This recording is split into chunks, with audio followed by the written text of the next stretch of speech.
তাহলে এবছর তোদের কি কি পড়তে হচ্ছে তার একটা মোটামুটি আমি ধারণা দিয়ে দিই। আশা করি সিবিসিএস সিলেবাসটা পেয়ে যাওয়ার পর তোরাও পারবি। কথা হচ্ছে তোদের এবছর বেসিক্যালি আছে ম্যাথামেটিক্যাল ফিজিক্স। আচ্ছা দেখতে পাচ্ছিস সবাই না সমস্যা হচ্ছে? একটু কোণে সরে যাবি, জানি তোর তুই দেখতে পাচ্ছিস তো? না তো আমি একটু সরে যেতে পারি, সরে যাবো একটু। ম্যাথামেটিক্যাল ফিজিক্স এবছর তোদের এটা খুব ভালো করে পড়তে হবে। এবং প্রতিবারই আমি বলি, ওদেরও বলেছিলাম যে দেখবি প্রথম কয়েক মাস তোরা ফিজিক্স পড়ছিস না ম্যাথ পড়ছিস বুঝতে পারবি না। কারণ দেখ সিম্পল কথা হচ্ছে ফিজিক্স করতে গেলে কিন্তু প্রচুর পরিমাণে বিভিন্ন রকম ম্যাথামেটিক্যাল টুলস লাগে। সেই সমস্ত টুলস গুলো এই ম্যাথামেটিক্যাল ফিজিক্সের মধ্যে তোরা পাবি। ঠিক আছে, এটাকে আমরা ওইভাবেই পড়বো। এই সমস্ত ম্যাথামেটিক্যাল টুলস ম্যাথামেটিক্যাল ফিজিক্সে তোদের শেখানো হবে। যার 11-12 যেটুকু জায়গায় খামতি আছে চেষ্টা করবি এখানে ক্লিয়ার করে নেওয়া। ঠিক আছে, এর মধ্যে থেকে ওই ক্যালকুলাস কোশ্চেনটা অনেক বেশি আছে। ক্যালকুলাস লিমিট, ডিফারেন্সিয়েশন, ইন্টিগ্রেশন এই ব্যাপারগুলো আছে। ভেক্টর আছে, এই দুটো তোদের আছে, মানে ক্যালকুলাস আমাদের সব পড়ে যাচ্ছে। হ্যাঁ, আর তার সাথে ভেক্টর আছে। এর পাশে এই দুটো তোদের নোন, তোরা এই দুটো জানিস। এছাড়াও আরো আছে, একটা আছে অর্থগোনাল কার্ভিলিনিয়ার কোঅর্ডিনেট সিস্টেম। এটা একদম নতুন, সেরকম ভাবে তোরা হয়তো পড়িসনি। সবাই খাতা বের কর এবং এখানে যা যা করবো সব নোট ডাউন করে, ঠিক আছে? আর 4 নম্বর মনে হয় আছে ডিরাক ডেল্টা ফাংশন।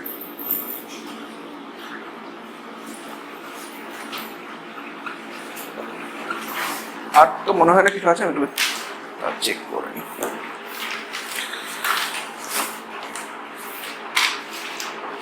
চারটেই আছে।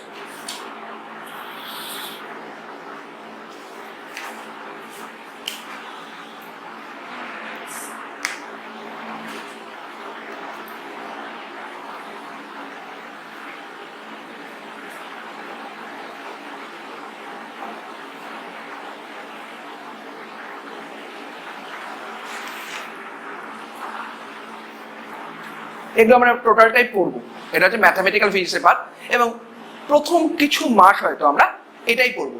ঠিক আছে, কারণ এটা কি বলতো, এটা দেখ, এটা ধর পরীক্ষায় আসলে এটার অ্যাপ্লিকেশন, এই পুরো পোর্শনটার অ্যাপ্লিকেশন ম্যাথামেটিক্যাল ফিজিক্স এবছরও হবে, মানে এই সেমও আছে পরের সেমও আছে। ঠিক আছে, এই পুরো অ্যাপ্লিকেশনটা তোদের বিভিন্ন জায়গায় ফিজিক্সের ক্ষেত্রে লাগবে। তুমি প্রতিদিন মানে সমস্ত রকম প্রবলেমের ক্ষেত্রে ক্যালকুলাস সলভ করতে হচ্ছে, সমস্ত রকম প্রবলেমের ক্ষেত্রে কার্ভেলিনিয়ার কোঅর্ডিনেট আছে, ভেক্টর আসছে। সো টুলসটা না জানলে যদি তোদের মানে ধর আলটিমেটলি এটা হচ্ছে আমাদের কাছে একটা হেল্পিং হ্যান্ড, যেটা দিয়ে আমরা সমস্ত কাজকর্মগুলো করবো। তাই আগে আমরা হেল্পিং হ্যান্ডটা রেডি করে নেবো। ঠিক আছে, এরপরে এবছর মানে এই সেমিস্টারে আর আছে হচ্ছে তোদের মেকানিক্স। আচ্ছা, এই মেকানিক্স এর মধ্যে আমাদের বেশ দেখ, তোরা যে মেকানিক্সটা পড়েছিস অলরেডি নিউটনিয়ান মেকানিক্স, সেটাই হয়তো এই ইয়ারে সব থেকে বেশি আছে, কিন্তু সেটা একটু অন্য ভাবে আছে। আর ওই আগেকার দেখ, আগে এই মেকানিক্স বলতেই আমরা বুঝতাম ওই ফুলির প্রবলেম, ওগুলো এখানে অত বেশি নেই, অন্যরকম করে আছে। এখানে পুরো ব্যাপারটা একটু অন্যরকম করে আছে। আচ্ছা, তাতে আমি একটু বলি।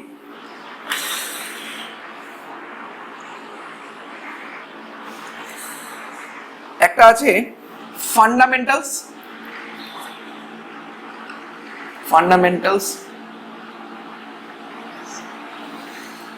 অফ ডাইনামিক্স, এই একটা পোর্শন আছে। আচ্ছা, 2 নম্বর হচ্ছে ওয়ার্ক অ্যান্ড এনার্জি। এটা তোরা কিছুটা 12-এ পড়েছিস, 11-এ পড়েছিস, আরো এটা আছে। গ্র্যাভিটেশন, এটাও পড়েছিস, অন্যভাবে আছে। নন ইনার্শিয়াল সিস্টেম, এটা একটু অন্যরকম আমরা পড়বো।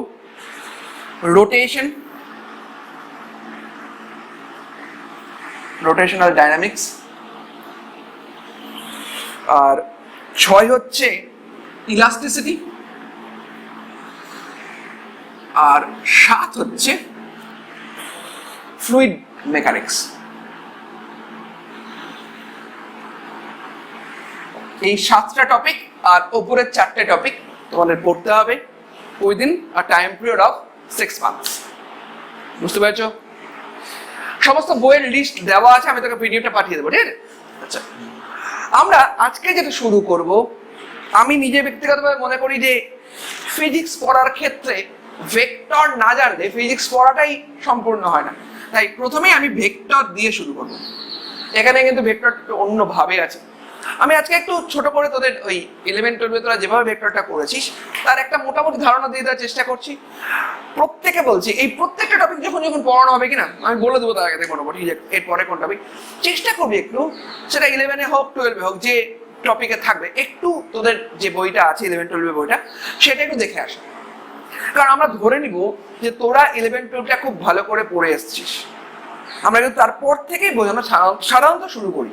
ঠিক আছে, আজকে একটু ভেক্টরটা আমি একটু ঝালিয়ে নিই, ঠিক আছে? তোদের কেমন ধারণা আছে একটু দেখি ভেক্টর সম্বন্ধে।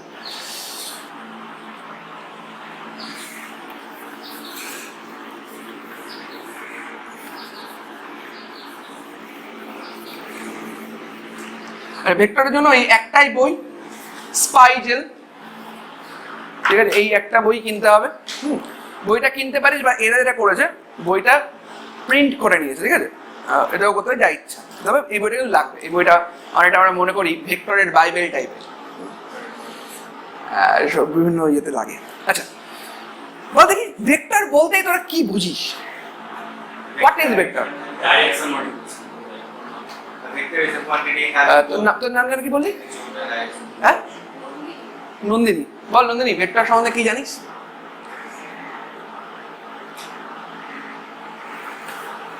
ইলেভেনে যেটুকু ধারণা আছে তোরা যেটা বলছিস সেটাই, সেটা হচ্ছে যে সমস্ত ভৌত রাশি যাদের মান ও দিক উভয়ই আছে তাদেরই ভেক্টর রাশি বলে থাকে, তাই তো?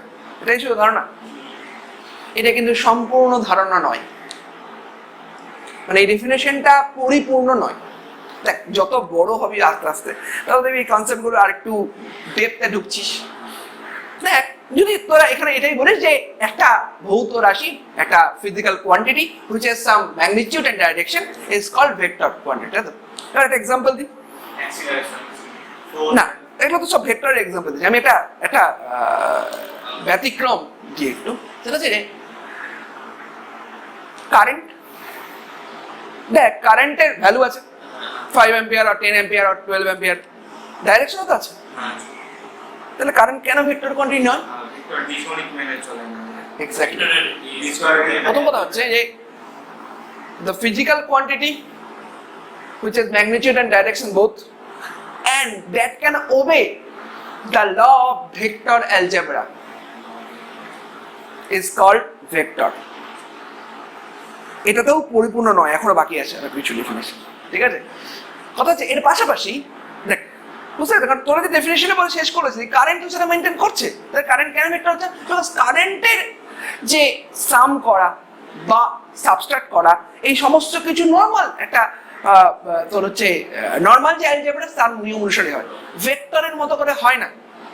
কারণ ভেক্টর অ্যালজেব্রা তো কম বেশি আমরা প্রত্যেকেই জানি। ভেক্টরের সাম করেছি ওই সেই ট্রায়াঙ্গেল ল দিয়ে, সাবস্ট্রাক্ট করেছি ট্রায়াঙ্গেল ল দিয়ে, ডট প্রোডাক্ট করেছি, ক্রস প্রোডাক্ট করেছি, রেজলিউশন অফ ভেক্টর করেছি, তাই তো? মানে কম্পোনেন্ট ডিভিশন করেছি। সো এই সমস্ত কিছু কোনোটাই তো কারেন্টের ক্ষেত্রে হয় না। তাহলে আমরা কি করে কারেন্টকে ভেক্টর কোয়ান্টিটি বলবো? তাহলে কে কোন অ্যালজেব্রাটা মেনে চলছে, অ্যালজেব্রা মেনটেন করছে, তার উপর কিন্তু একটা বড় রোল প্লে করে যে কোনটা ভেক্টর হবে কোনটা স্কেলার হবে। এর পাশাপাশি আরেকটা কথা, সেটা হচ্ছে ভেক্টরের আরেকটা ব্যাপার হচ্ছে, ধর আমরা সাধারণত ভেক্টর হিসেবে ধর এটা আমাদের সেই এক্স অ্যাক্সিস এবং ওয়াই অ্যাক্সিস, তাই তো? আর এইটা হচ্ছে একটা ভেক্টর। দেখ, এর একটা ডাইরেকশন আছে তো, ডাইরেকশনটাকে দিব কি করে? না, অবশ্যই আমি বলতে পারি এক্স অ্যাক্সিসের সাথে একটা থিটা অ্যাঙ্গেল করেছে, ঠিক বলছি? এবার যদি অ্যাক্সিসটা চেঞ্জ করে দিই, আমি এরকম একটা অ্যাক্সিস ছিল, আমি অ্যাক্সিসটাকে একটু রোটেট করবো, ধর মানে এক্স অ্যাক্সিস এবং ওয়াই অ্যাক্সিসের মধ্যবর্তী অ্যাঙ্গেলটা 90 ডিগ্রি থাকছে, কিন্তু দুটোকে আমি থিটা অ্যাঙ্গেল করে ঘুরিয়ে দেবো। সাপোজ ধর এটা হয়ে গেল এই, আচ্ছা এটা থিটা তো, এটা আলফা করে দেন তাহলে, হ্যাঁ, ধর এইরকম টাইপের, আর এটা হচ্ছে এইরকম টাইপের, হ্যাঁ, এক্স ড্যাশ, এইটা হচ্ছে আলফা। এই যে রোটেশনটা করা হচ্ছে, এই রোটেশনের জন্য যাতে কখনোই ভেক্টরের ভ্যালুর চেঞ্জ না হয়। এ ভেক্টরটা এ ভেক্টরই আছে, বোঝা গেছে?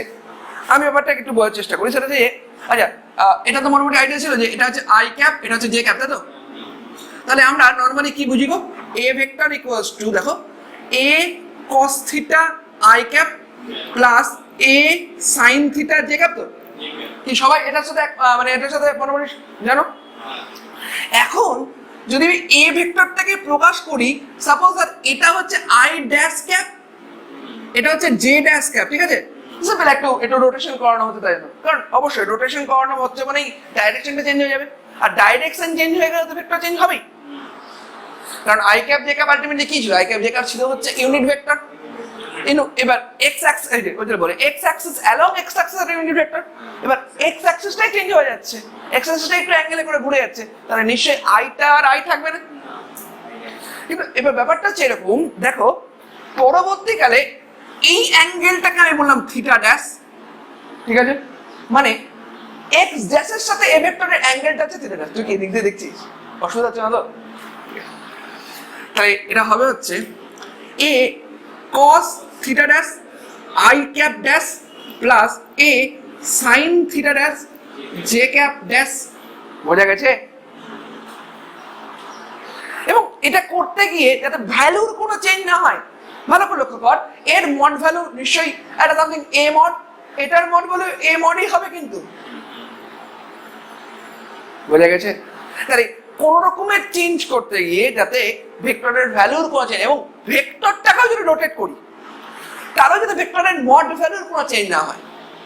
মানে এটাকে যদি রোটেট করি এইভাবে, ওই বেসিক্যালি কি বলতো, একটা সার্কেল মতো করেই রোটেটটা করতে হবে, যে সার্কেলের রেডিয়াসটা হয়ে যাবে এ। মানে আমি এ ভেক্টরটাকে তো এইভাবে ভাবতে পারতাম, ভেক্টরটা তো চেঞ্জ হয়েছে, কিন্তু ভেক্টরের মড ভ্যালুটা না চেঞ্জ হয়, ডাইরেকশন চেঞ্জ হচ্ছে, বোঝা গেছে? এই সমস্ত কিছু কিন্তু মানতে হবে, ক্লিয়ার? এই সমস্ত কিছু মেনটেন করলে তবেই কিন্তু ভেক্টরের ফুল ডেফিনেশন। কোনো না কোনো কোয়ান্টিটি তুমি এগুলো ভায়োলেট করা যায়, তাহলে বাদ হয়ে যাচ্ছে, বোঝা গেছে?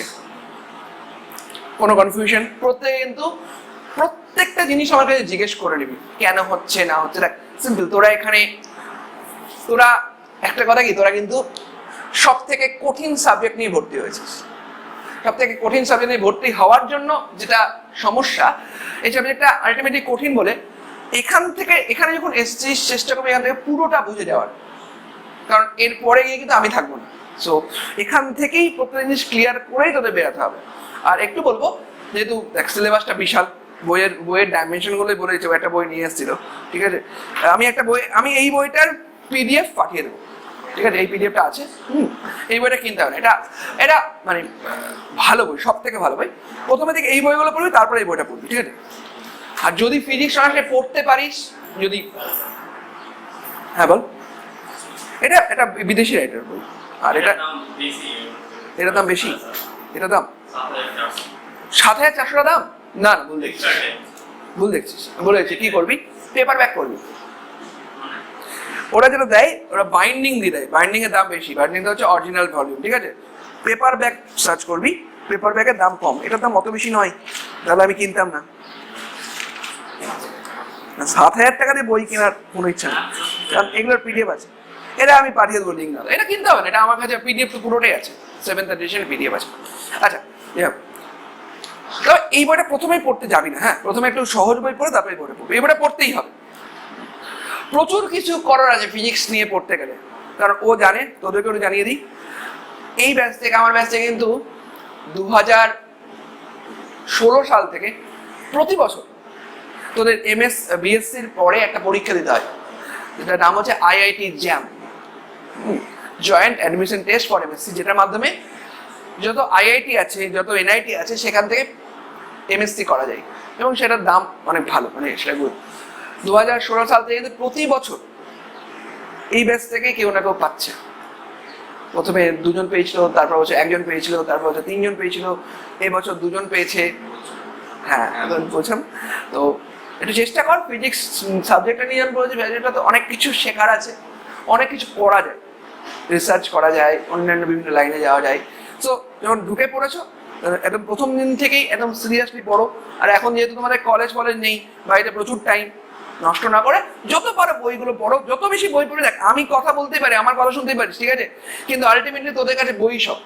আমি তো আলটিমেটলি বই থেকে এসে কি করছি, আমি এই বইগুলো থেকেই তো বলছি কথাগুলো, বাইরে থেকে তো যত বেশি পারো বই পড়ো, তাহলে দেখবে অনেক আস্তে আস্তে আস্তে সাবজেক্টটা অ্যাকাস্টম হয়ে গেছে। অ্যাকাস্টম হওয়াটা খুব দরকার। আচ্ছা নেক্সট চলো, তাহলে এই জায়গাটা মোটামুটি ক্লিয়ার তো? আচ্ছা একটু আমি ছোট্ট করে একটু সাম অফ টু ভেক্টরস আর সাবট্রাকশন অফ, যদি একটা এ ভেক্টর আছে এইভাবে, ঠিক আছে, একটা বি ভেক্টর আছে এইভাবে, তাই তো? তার মানে একটা লোক এখান থেকে হাঁটতে আরম্ভ করছে, প্রথমে ও এখান থেকে এখানে আসলো, তারপরে কি মনে হলো না এইভাবে যাতে যাওয়ার কথা ছিল, ও এইভাবে ঘুরে গেল একটু, এই ভেক্টরটা হচ্ছে বি ভেক্টর, ঠিক আছে, আর এই পয়েন্টটা হচ্ছে বি। ক্লিয়ার না? ক্লিয়ার না? তাই লোকটা আলটিমেট এইখান থেকে এখানে পৌঁছে গেল, তো বোঝা গেছে নন্দিনী? ঠিক আছে, তাহলে এইটা হয়ে গেল সি ভেক্টর, তাই তো? এবং সি ভেক্টর ইকুয়াল টু যখন আমি A vector plus B vector লিখছি, তখন অবশ্যই আমি লিখি হচ্ছে C square equal to A square plus B square plus 2ab cos alpha. হ্যাঁ আলফা ধরেছি তাই না, আলফা। এবং অবশ্যই সি যেহেতু ভেক্টর, আমরা কি করি না, এটা ডাইরেকশন দরকার, এবং ডাইরেকশনটা যদি আমি এর রেসপেক্টে বলি, এটা যদি থিটা বলি, তাহলে tan থিটাটা কত হয়? B sine alpha by A plus B cos alpha. কোনো সমস্যা? সো এরকম করে আমরা ভ্যালু, ম্যাগনিটিউড এবং ডাইরেকশন দূরে বের করতে পারি। যদি তখন সাবস্ট্রাক্ট করে তখন কি হয়? সাবস্ট্রাক্টটা আমরা সবসময় কি করি না, আমরা সামের মতো করে সাবস্ট্রাক্ট করি। মানে এইটা বি ভেক্টরটা এইভাবে যাচ্ছে, যখন আমি A vector minus B vector করব, তখন এইভাবে বি ভেক্টর যাচ্ছি না, এইভাবে বি ভেক্টর যাচ্ছে না এতক্ষণ ধরে, এই বি ভেক্টরটাকে আমি ঘুরিয়ে দিই, তাই তো, দিয়ে রেজাল্টটা সি ড্যাশ বের করে নিই। এবং তার জন্য এই ফর্মুলা, যেহেতু এটা আলফা মানে অপোজিট দিকে কত হবে, 180 মাইনাস আলফা হয়ে যাবে, সো এখানে মাইনাস হয়ে যাবে। তো পুরো রিলেশনটা মানে যতগুলো আলফা আছে সব আলফাকে যদি 180 মাইনাস আলফা করে দিবি। কি এই ধারণাগুলো মোটামুটি আছে তো? আচ্ছা এবার আজকে যেটা তাহলে নতুন ভাবে একটু বলবো। আচ্ছা মিটাচ্ছি, হ্যাঁ এতক্ষণ হয়ে গেল মোটামুটি, ধর আমি 15-20 মিনিট ধরে বকছি, শুধু ম্যাথামেটিক্যাল জিনিসপত্র বলে আছে, ম্যাথমেটিক্যাল জিনিসপত্র বলে যাচ্ছি, কোথাও ফিজিক্সটা নাই হয়ে যাচ্ছে। হ্যাঁ প্রথম কয়েক মাস একটু মনে হবে না, সত্যি কথা, কারণ এই টুলসগুলো না শেখালে তো আমি তো নিয়ে আগাতে পারবো না। কিন্তু এখন একটু ফিজিক্সটাকে রিলেট করার চেষ্টা করি। আমরা দুটো কথা একটু বলবো, একটা হচ্ছে scalar field and vector field. কারো আইডিয়া আছে এটা সম্বন্ধে? আছে বলো।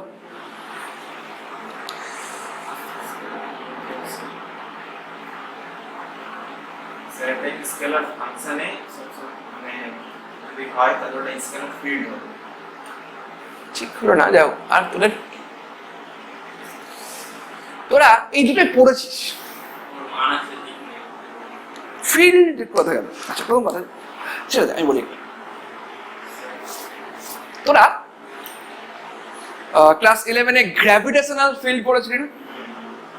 তারপরে ক্লাস 12-এ ইলেকট্রিক ফিল্ড পড়েছিলি না? ফিল্ড কথাটা মানে কি আগে সেটা আমাকে বল দেখি। What is field? এটা তো বাংলা করবি। What is field? কিভাবে আমরা কি বদ্ধ? ফিল্ড মানে মাঠ ফাট নাকি?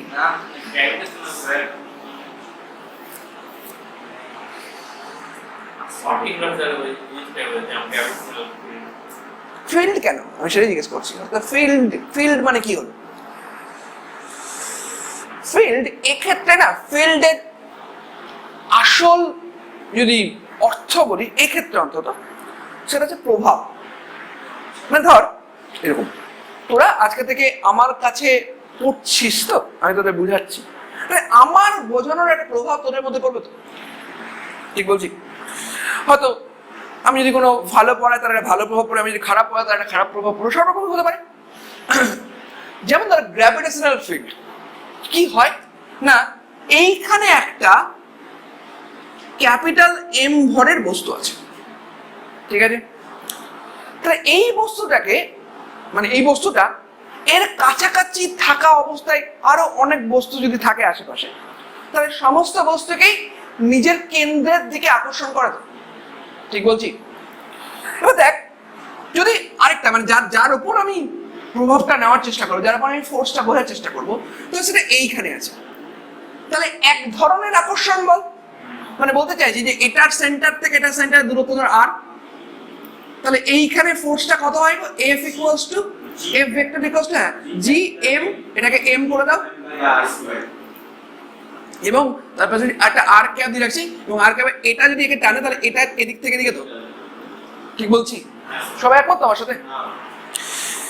এবার কথা হচ্ছে যে ভালো করে লক্ষ্য কর, আমি এই যে এম ভরটা নিয়েছি, এম ভরটা আমি এখানে রেখেছি, এম ভরটা তুমি অন্য কোথাও রাখতে পারি, মানে এম ভরটা আমি এইরকম একটা জায়গায় রাখতে পারি না, এম ভরটা আমি এইরকম একটা জায়গায় রাখতে পারি না, এম ভরটা আমি এইরকম একটা জায়গায় রাখতে পারি না, কখনো কখনো পয়েন্ট অনেক দূরে থাকতে পারে, কখনো কখনো পয়েন্ট অনেক কাছে থাকতে পারে, এবং বিভিন্ন অবস্থানে মানে বেসিক্যালি আর ক্যাপের যে ভ্যালু, ভেক্টরিক্যাল ভ্যালু, সেটাও আলাদা আলাদা হচ্ছে। এটার জন্য সুন্দরভাবে এদিক থেকে এদিকে কাজ করছে, যখন এইটা হয়ে যাবে তখন এটা কাজ করবে এদিক থেকে এদিকে, সরি একটু বেঁকে গেছে, এটা কাজ করবে এদিক থেকে এদিকে, বোঝা গেছে? এটা কাজ করবে এদিক থেকে এদিকে, দেখো ভ্যালুতে তো এটা চেঞ্জ হচ্ছে, আর এর ভ্যালুটা চেঞ্জ হবে, এবং পাশাপাশি কিন্তু ভেক্টরিক্যাল ভ্যালুটাও চেঞ্জ হচ্ছে, ভেক্টরটাও চেঞ্জ, মানে ডাইরেকশনটাও চেঞ্জ হচ্ছে।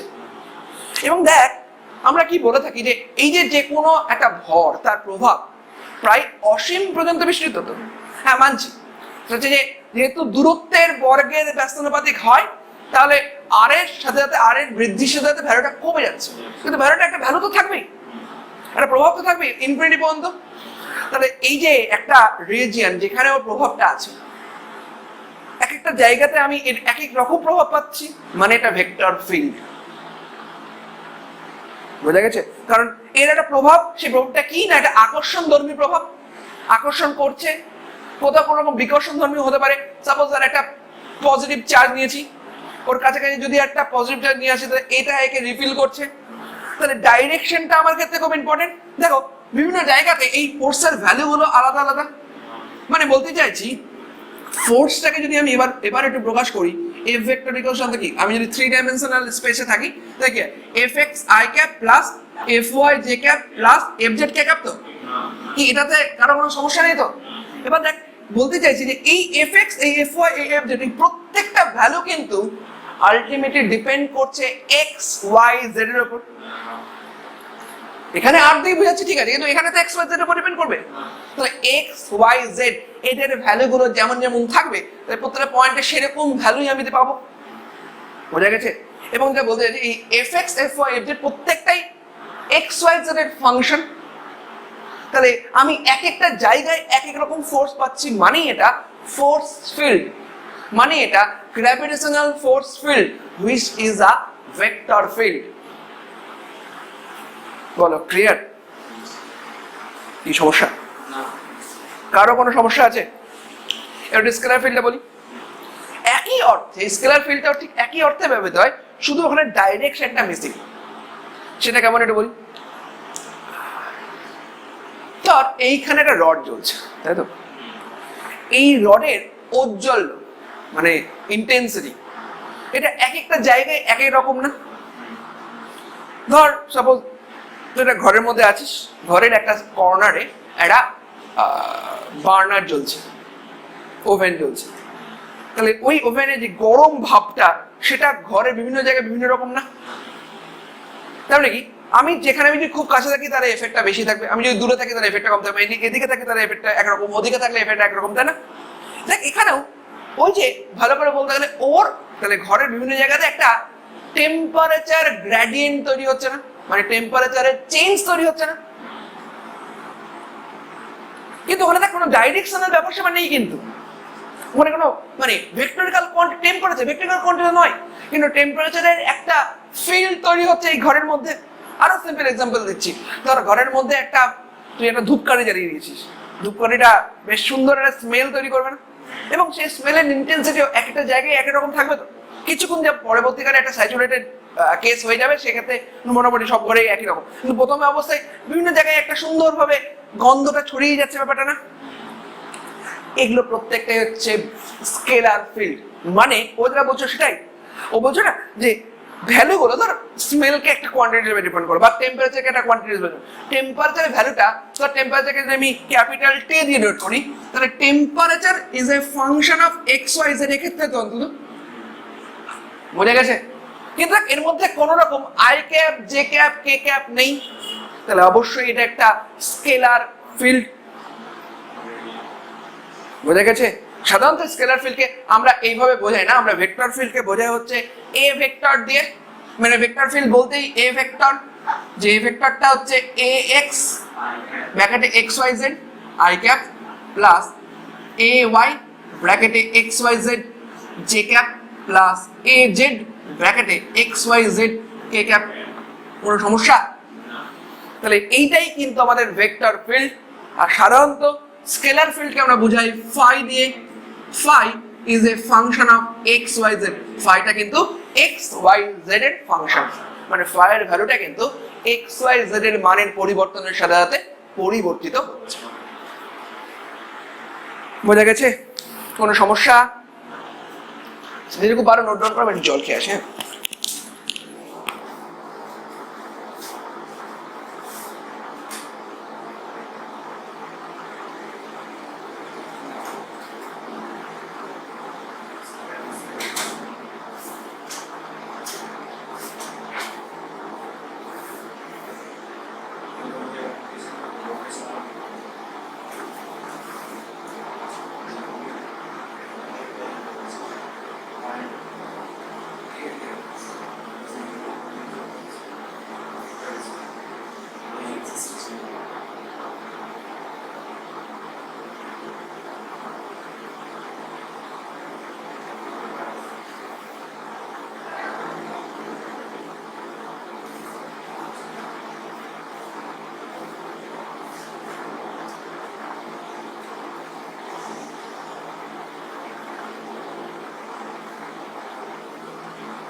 কথা হচ্ছে যে কম্পোনেন্ট ডিভিশন ক্লিয়ার?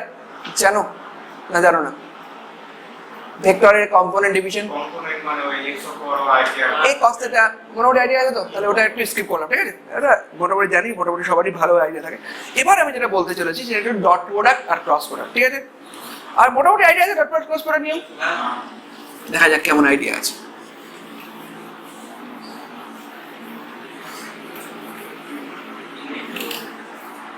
হ্যাঁ, ইংলিশ তো বলি। আর ইংলিশে পড়ার একটাই কারণ, সেটা হচ্ছে বাংলায় ভালো কোনো বই নেই, যত ভালো বই, এবং যে বইগুলো আমি তোদের সাজেস্ট করেছি এগুলোর ভাষাগুলো বেশ সুন্দর। দেখ, আমি নিজেও বেঙ্গলি মিডিয়াম থেকে এসেছি, তাই কোনো সমস্যা করার কথা নেই, ঠিক আছে? এই বইগুলো পড়, এই বইগুলোর ভাষাগুলো খুব সুন্দর। স্পাইডারের ভাষা তো খুবই সুন্দর। হ্যাঁ, বুঝলে? আচ্ছা দেখো, কথা হচ্ছে যে এখন আমরা যেটা করতে চলেছি সেটা হচ্ছে dot product and cross product. কি বোঝায় বল দেখি দুটো, এটা শুনি। দু রকম প্রোডাক্ট কেন রে? দু রকম প্রোডাক্ট রাখা হয়েছে কেন?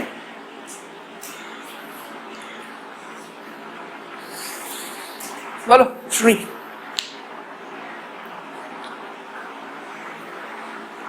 মানে আমরা সিম্পল, ডট প্রোডাক্টের আরেকটা নাম কি?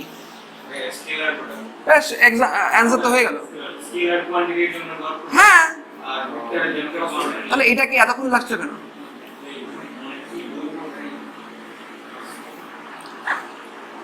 এটা না ভালো করে দুয়ারির বই পড়তে তো সবাই মোটামুটি, তো দুয়ারির বইটা একটু ঝালিয়ে নিবি, ঠিক আছে? কারণ আজকে আমি মোটামুটি 11-12 জিনিসপত্র করে একটু বলে দিচ্ছি, কিন্তু সবসময় কিন্তু বলা সম্ভব না, পড়াতে কিন্তু একদম অন্য জিনিস পড়াবো, ঠিক আছে? আচ্ছা, আর ক্রস প্রোডাক্টের বাংলা হচ্ছে, ক্রস প্রোডাক্টের আরেকটা নাম হচ্ছে ভেক্টর প্রোডাক্ট। মানে ব্যাপারটা হচ্ছে কিরকম, দেখ ব্যাপারটা আর একটু সহজ করে বলি, এত কঠিন ভাবেও নয়। দুটো ভেক্টরের গুণ করা হচ্ছে, গুণ করে আমি কোনো কোনো ক্ষেত্রে একটা ভেক্টর রাশি পেতে পারি। মানে গুণ করার পরে অ্যান্সারটা হচ্ছে ভেক্টরিক্যাল কোয়ান্টিটি। যেমন এক্সাম্পল দিদি তোরা দেখেছিস ওই রোটেশনাল মেকানিক্স এর ক্ষেত্রে, তোরা দেখেছিস দেখবি ওই ভি ভেক্টর ইকুয়াল টু কি ছিল গো? ওমেগা ক্রস আর, মনে আছে? ঠিক আছে, 1 নম্বর। 2 নম্বর আর কিছু রে, সেটা হচ্ছে রে tau vector equals to P cross E, ছিল না? এটা কি আলটিমেটলি প্রত্যেকটাই তো পি ই বল ই বল, মানে এটাও দেখেছিস সত্য তোরা। মোমেন্টকে সাধারণত এম দিয়ে ডিনোট করে, বিভিন্ন জায়গায় বিভিন্নভাবে ডিনোট করে। ওই আর ক্রস এফ দেখেছিস না? দেখ প্রত্যেকটা আর ভেক্টর যেটা বলা হচ্ছে সেটা কি পজিশন ভেক্টর। কোথাও কোথাও ওমেগাটা হচ্ছে অ্যাঙ্গুলার ভেলোসিটি, কোথাও কোথাও পিটা হচ্ছে তোর হচ্ছে ডাইপোল মোমেন্ট, তাই না? তেমন এফটা হচ্ছে ফোর্স। এই কটার রেজাল্ট মানে গুণটা করে রেজাল্ট কি পাচ্ছি? রেজাল্ট পাচ্ছি ভেলোসিটি, কখনো কখনো টর্ক, কখনো মোমেন্ট। সো এই সমস্ত ক্ষেত্রে আমরা একটাই বলতে পারি, সেটা হচ্ছে যে আলটিমেটলি দুটো ভেক্টরের প্রোডাক্ট করে আমি একটা ভেক্টরিক্যাল কোয়ান্টিটি পাচ্ছি। এই প্রোডাক্টের যে নিয়ম সেটা হচ্ছে ক্রস প্রোডাক্ট। যেখানে যেখানে এরকম টাইপের প্রোডাক্ট করতে হবে সেটা ক্রস প্রোডাক্ট, ঠিক আছে? আর যেখানে যেখানে সাপোজ আরেকটা করে এক্সাম্পল দিই, work done, W equals to F dot S, কিন্তু ঠিকই বলছিস তুই, কারণ দেখ ওয়ার্ক ডানটা হচ্ছে একটা স্কেলার কোয়ান্টিটি, ওটার মধ্যে এনার্জি। আর এটা পাচ্ছি কি করে না, দুটো ভেক্টরের মধ্যে প্রোডাক্ট করে। তাহলে দুটো ভেক্টরের প্রোডাক্ট একটা স্কেলার কোয়ান্টিটি ডিফাইন করে দিচ্ছে, তার মানে এই প্রোডাক্টটা অবশ্যই কি হবে? Scalar product. বলো ক্লিয়ার না? সবাই একমত আমার সাথে? সো দু রকম কেসই হতে পারে। এবার দু রকম কেস আমরা কি করে করি সাধারণত একটু দেখে নাও ছোট্ট করে।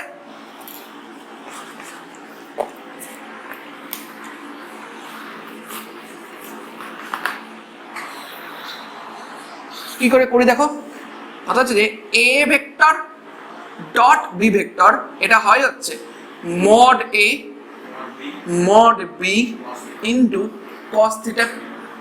যেখানে থিটাটা কি, যেখানে থিটাটা হচ্ছে এ ভেক্টর এবং বি ভেক্টরের মধ্যবর্তী কোণ, তাই তো?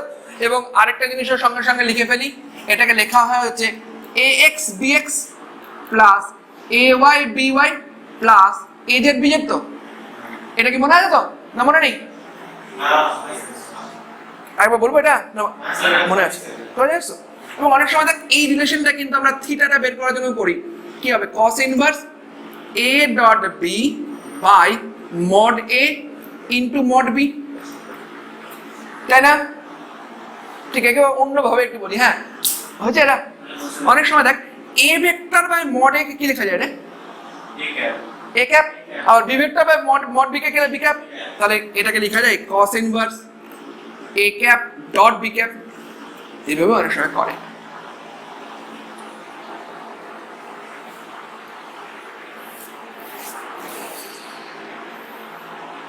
যখন কোনো ইউনিট ভেক্টর দিয়ে দেবে তখন এভাবে অনেক সময় করতে হবে, ঠিক আছে? নেক্সট, এবার এটা ক্রস প্রোডাক্ট বলি।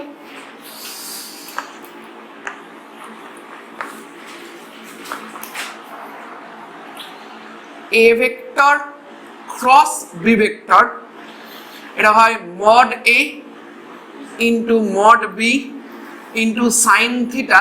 এর সাথে ভুলে গেলে চলবে না, এটা এন ক্যাপও থাকে। কারণ আলটিমেটলি কি বললাম এই মাত্র, যে ক্রস প্রোডাক্ট মাত্রই একটা যেটা রেজাল্ট দিবে সেটা একটা ভেক্টরিক্যাল কোয়ান্টিটি। তাহলে এ ক্রস বি এই প্রোডাক্টটার একটা ডাইরেকশন থাকবে, সেই ডাইরেকশনটাকে আমি ডিফাইন করব এন ক্যাপ দিয়ে। বোঝা গেছে? এবং এটার সেই বুদ্ধি, সেই ডিটারমিনেন্টের মতো করে করি তো আমরা, মানে এ ক্রস বি কে সাধারণত আমরা লিখি হচ্ছে I cap, J cap, K cap, A X, A Y, A Z, B X, B Y, B Z. বোঝা গেছে? এতটা পর্যন্ত হয়তো ক্লাস 11-এ করেছিস না। এরপরে আরেকটা জিনিস করি, হেডিং কর ভেক্টর ট্রিপল প্রোডাক্ট, এবং এটা কিছু অঙ্ক টঙ্ক করাবো।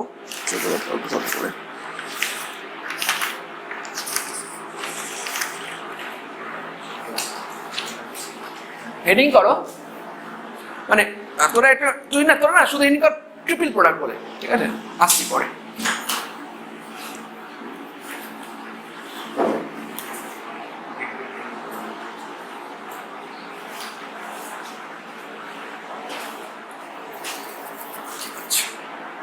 মানে একটু দেখতে হবে।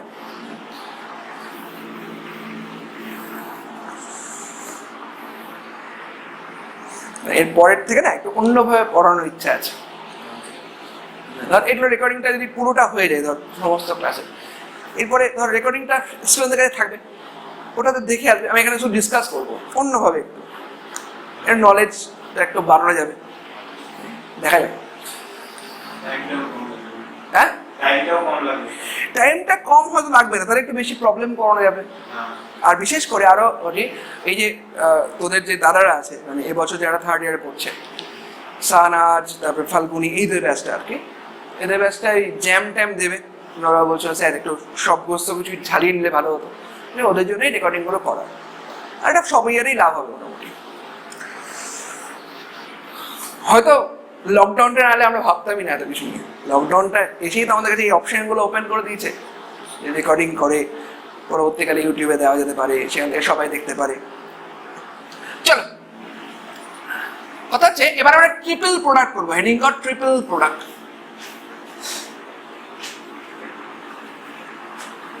ট্রিপল প্রোডাক্ট তো দুই টাইপের হয়।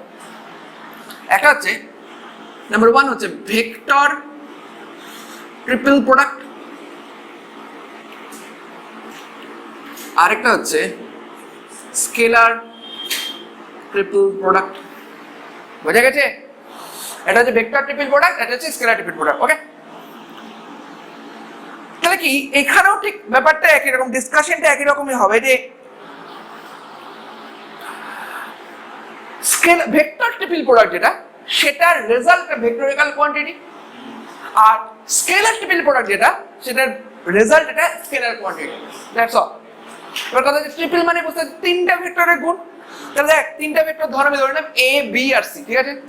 তাহলে দেখো, যদি ভেক্টর পেতে চাই তাহলে কি হবে না, A vector cross B vector cross C vector, এটা বা এটা নিজেদের মধ্যে বিভিন্ন রকম করে হতে পারে। কিন্তু এই রেজাল্টে যে পাচ্ছে বি ক্রস সি একটা ভেক্টরিক্যাল কোয়ান্টিটি, সেই ভেক্টরিক্যাল কোয়ান্টিটির সাথে এটার আবার ভেক্টর হচ্ছে, তাহলে টোটালটাই একটা ভেক্টরিক্যাল কোয়ান্টিটি না?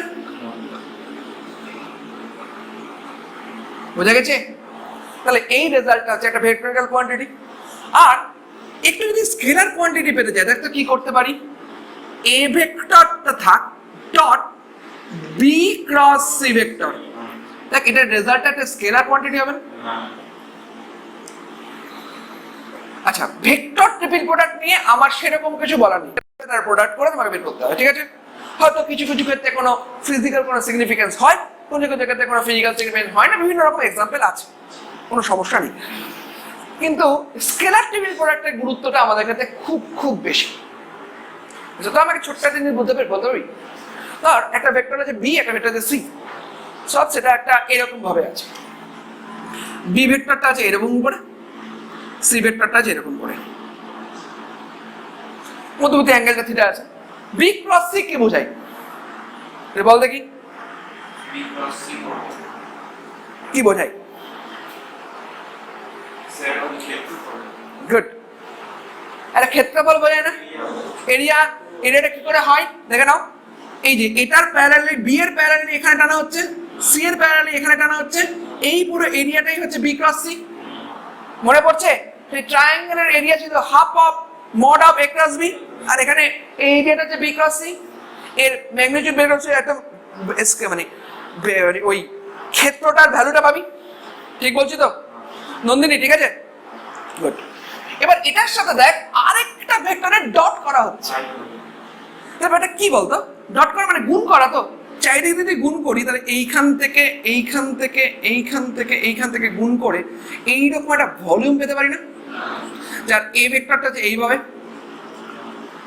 তার মানে কি এ ডট বি, ভালো করে বুঝবি, A dot B cross C define the volume of this parallelepiped. এই আয়তঘনকটার যে ভলিউম সেটাই বোঝায় A dot B cross C. বুঝতে পারলাম? A dot B cross C defines the volume of the parallelepiped enclosed by the three vectors a, b and c. বলো, clear হয়েছে? কোনো সমস্যা কারো? যদি এটাই হয়ে গিয়ে থাকে তাহলে এটাকে আমি কি করে করতে পারি এটা দেখি। মানে a dot b cross c আমি কি করে পারফর্ম করতে পারি সেটা দেখি।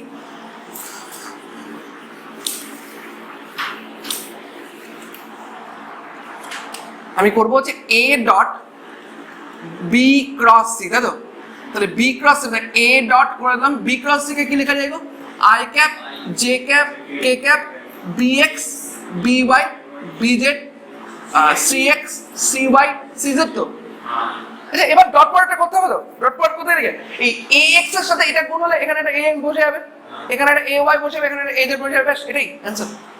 তাহলে কি a dot b cross c is basically ax ay az bx by bz cx cy cz। বুঝা গেছে?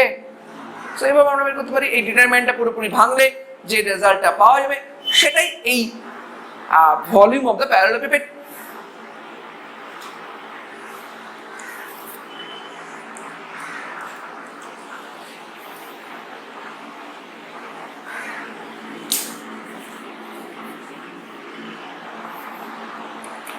এবার একটু কতগুলো জিনিস দেখায়, ঠিক আছে? হয়েছে?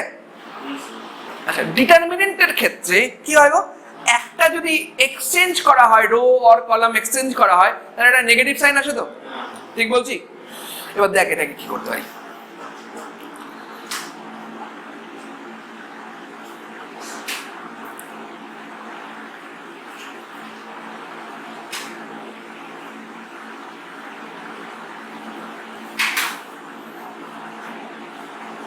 দেখ তো এটাকে এর সাথে ইকুয়াল করতে পারি না? দেখ দুটো চেঞ্জ করেছি, তাই না? আর এইটাকে আবার কি করে লেখা যায়? দেখ এটাকে যদি a dot b cross c লেখা যায় তাহলে এইটাকে লেখা যাবে হচ্ছে b dot c cross a। বোঝা গেছে? এবার যদি c টাকে আবার উপরে নিয়ে যাই তাহলে কি হবে? দেখ cx cy cz ax ay az bx by bz। তাহলে দেখ এটা হয়ে গেল হচ্ছে c dot a cross b। এই প্রত্যেকটা টার্ম কিন্তু একই, প্রত্যেকটা টার্ম আলটিমেটলি কিন্তু এই ভলিউমটাকেই বোঝায়। বোঝা গেছে? এবার একটা ছোট্ট জিনিস বলি, হ্যাঁ ক্লিয়ার তো? আচ্ছা, তোর তিনটে ভেক্টর দেওয়া আছে, খুব সুন্দর করে বুঝবি। হ্যাঁ, তিনটে ভেক্টর, একটু ফিজিক্সটাকে ভেবে বোঝার চেষ্টা কর। তিনটে ভেক্টর দেওয়া আছে, তিনটা ভেক্টরের এই স্কেলার ট্রিপল প্রোডাক্ট যেটা মানে ধর a dot b cross c যেটা, সেটা আমি সামহাউ 0 পেলাম। তার মানেটা কি? 0 পাওয়ার অর্থটা কি? যে দুটা সমান হবে, যেমন মানে স্যার b আর c ধরে নিলাম যে তিনটে ভেক্টর আলাদা। দেখ একটু বলি, তোর যে কথাটা বললি দুটো রো একই, মানে ax ay az bx by bz একই। তার মানে কি দুটো ভেক্টর সেম করেছে। দুটো ভেক্টর সেম হলে তো আমি কখনো নামটা আলাদা দিতাম না। সেম ভেক্টর করা যাবে, তাহলে কি করা যাবে? c ভেক্টরের সঙ্গে স্যার প্যারালাল ক্লোজ স্যার ই বল পারপেন্ডিকুলার। একটা জিনিস বলি একটু, সেটা হচ্ছে যে আমি কি বললাম যে ডট প্রোডাক্ট মানে স্কেলার ট্রিপল প্রোডাক্টটা আমি কি বললাম না, ভলিউম এনক্লোজটা 0 পাচ্ছি। তো এটাই তো বলা হচ্ছে ভলিউম এনক্লোজ ইজ 0। কোনো রকম ভলিউম এনক্লোজ করছে না। তিনটা ভেক্টর কখন ভলিউম এনক্লোজ করতে পারে না বল দেখি? কখন কোনো ভলিউম হবে না? এর একটা বি ক্রস সি এর সঙ্গে হুম প্যারালাল হয়ে যাবে। হ্যাঁ মানে প্যারালাল না পারপেন্ডিকুলার, তুই তো বলি বি ক্রস সি এর সাথে পারপেন্ডিকুলার, তো মানে এই অ্যাঙ্গেলটা কথা বলছিস তো, হ্যাঁ তাহলে বি ক্রস সি। আচ্ছা এবার একটু বলি, যখন এত জটিল করে কেন, ভলিউম নেই, তার মানে কি দেখ তিনটা ভেক্টর যদি এই প্লেনেই থাকে তাহলে ভলিউম থাকবে না, তিনটা ভেক্টর যদি অন্য প্লেনে, যে কোনো একটা ভেক্টর যদি অন্য প্লেনে থাকে তাহলে তো ভলিউম থাকবেই, কম হোক বেশি হোক সেটা ব্যাপার, কিন্তু ভলিউম থাকবেই। তাহলে তিনটা ভেক্টর যদি ডট মানে এই স্কেলার ট্রিপল প্রোডাক্ট এই ব্যাপারটা আমি জিরো পাচ্ছি, মানে কি তিনটা হচ্ছে কো প্ল্যানার ভেক্টর। বেশিরভাগ ক্ষেত্রে কিন্তু এটা করতে দেয় বিভিন্ন জায়গাতে, বোঝা গেছে? কো প্ল্যানার কোনো ভেক্টর কো প্ল্যানার, তিনটে ভেক্টর কো প্ল্যানার হচ্ছে কি হচ্ছে না সেটা প্রুভ করার জন্য এটাই দেখতে হয়। আমি ব্যাপারটা বলতে পারলাম। আরেকটা জিনিস একটু বলি, কোথায় গেল অঙ্কটা? Just a minute.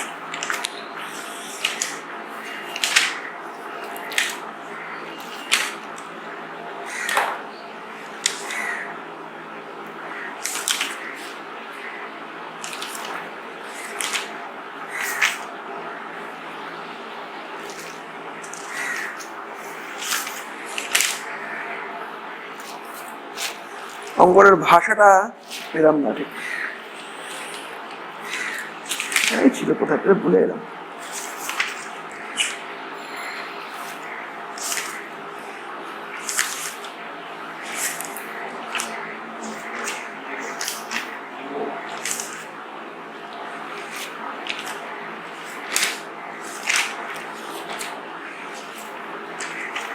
আমি না নিজের মন থেকে দিচ্ছি অঙ্কটা, ভাষাটা একটু খারাপ হতে পারে, ঠিক আছে? এটার ভাষাটা খুব সুন্দর ছিল। লেখ, so that if a vector is a so that if a vector is a constant magnitude vector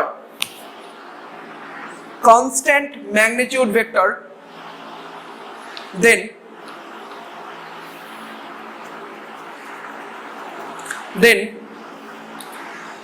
a vector and dA vector dt dA vector dt এটা দেখিস নি, পেয়েছিস তো? is perpendicular to each other, is perpendicular to each other। এই অঙ্কটা start দিয়ে রাখ।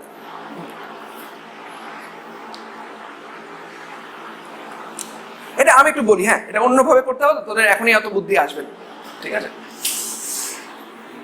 বুদ্ধি আসবে না বলার ভুল, ওইভাবে মানে এখনো শিখিস নি সেরকম ভাবে ক্যালকুলাস করে, সেটা বললাম কথা। কথা হচ্ছে যে কি বললাম না, কনস্ট্যান্ট ম্যাগনিটিউড ভেক্টর, তাই তো? তার মানে কি এর যে মড ভ্যালু, সেই মড ভ্যালুটা আছে কনস্ট্যান্ট, কোনো সমস্যা আছে? ঠিক বলছি? তাহলে দেখো তো এর মড ভ্যালুর স্কোয়ার যদি করে দিই, তাহলে এ স্কোয়ার, তো মানে আলটিমেটলি এটাকে লেখা হয়েছে এ ডট এ, তো ঠিক বলছি? যদি এটা কনস্ট্যান্ট হয় তাহলে এ স্কোয়ারটাও কনস্ট্যান্ট হবে, তাহলে ডিডিটি অফ মড এ তার স্কোয়ার ইকুয়ালস টু 0 হবে, তো বোঝা গেছে নন্দিনী? ঠিক আছে, তাহলে দেখ এটাকে ভাঙলে পরে কি হবে, A vector dot D A vector DT plus আবার করতে গেলে A vector dot D A vector DT, এই টার্মটা হচ্ছে 0, ঠিক বলছি? ওই ইউভি করলাম তো, সিম্পল, একটা কনস্ট্যান্ট একটা ডেরিভেটিভ। তাহলে আলটিমেটলি দেখো কি আসছে না, 2 A vector dot D A vector DT, এই টার্মটা 0, তাহলে A vector dot D A vector DT টার্মটা যদি 0 হয় তাহলে অবশ্যই A vector is perpendicular to D A DT না? এটাই দেখা দেবো, দেখ পারপেন্ডিকুলার টু যেতে মানেই তো তাই এ ডট বি যেটা 0 হয়, বুঝে গেছে? তুই তো করেছিস মনে হয়, অল্প সময় তুই ক্যালকুলাস শিখেছিস।